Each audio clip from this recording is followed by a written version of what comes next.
बिस्मिल्लाहिर्रहमानिर्रहीम। अस्सलाम वालेकुम। आप देख रहे हैं मेरा यूट्यूब चैनल और मैं हूं डॉक्टर नज़ीर सिद्दीकी।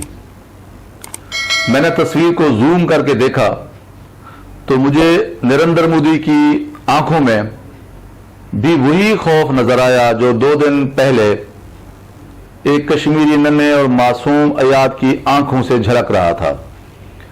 मोदी की यह तस्वीर लद्दाख की है, जहां वो गुज़श्ता रोज अपनी फोर्सेस का हौसला बढ़ाने के लिए गए थे।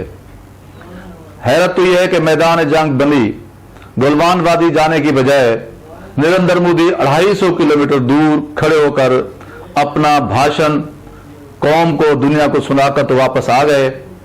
जिस मकाम पर भारतीय वज़ीर आज़म ने तकरीर की उसे भी मसनूई तौर पर तैयार किया गया था, लेकिन मजाल है कि अपनी तकरीर के दौरान नरेंद्र मोदी ने एक मरतबा भी भारतीय फौजियों का खून बहाने वाले चीन का नाम तक लिया हो, क्योंकि मोदी और उसके वज़रा चीन का नाम लेते हुए डरते हैं।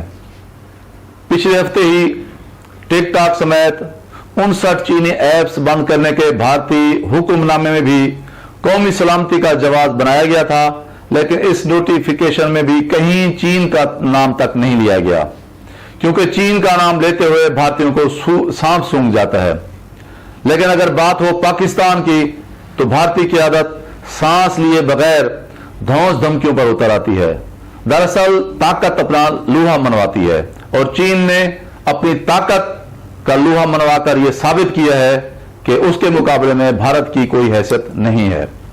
भारत की परेशानी यह है कि अमेरिका चीन का मुकाबला करने के लिए हिंदुस्तान को इलाके का थानेदार बनाना चाहता था, लेकिन आज जब उसी थानेदार की चीन ने दुनिया के सामने धोती उतार दी है, तो ना तो अब अमेरिका को इसका यकीन आ रहा है और ना ही भारत को समझ आ रही है कि वो क्या करें। भारत ये कोशिश कर रहा है कि किसी तरह वो अपनी शिकस्त का ये तासुर दूर करे। खौफ और बेचैनी के इसी आलम में भारत कभी ट्रंप से मदद मांगता है, कभी ऑस्ट्रेलिया की मदद मांगता है, कभी राजनाथ रूस से S-400 मिसाइल शिकन निजाम लेने की नाकाम कोशिश करते हैं, और कभी फ्रांस से जुलाई के आखिर तक राफेल तैयारे लेने के लिए मिन्नत समाजत की जाती है। इसी तरह दुनिया की बाकी मंडी से भी असला लेकर भारत दुनिया पर एक नाकाम कोशिश कर रहा है कि वो रोक जमा सके, लेकिन अब उसकी हैसियत दुनिया के सामने बिल्कुल जीरो हो चुकी है। भारत की बदकिस्मती यह भी है कि 2-4 माह कबल तक भारत जिस खुशफहमी का शिकार था, नरेंद्र मोदी जिस खुशफहमी का शिकार था, आज वो सारी की सारी खत्म हो चुकी है।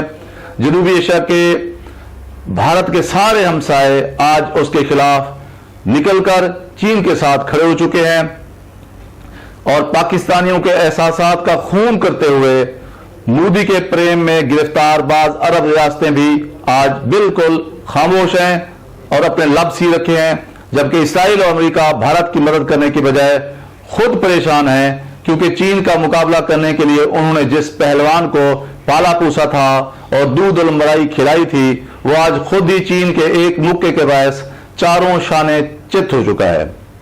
कुदरत का अपना निजाम है, उसके आगे देर है अंधेर नहीं।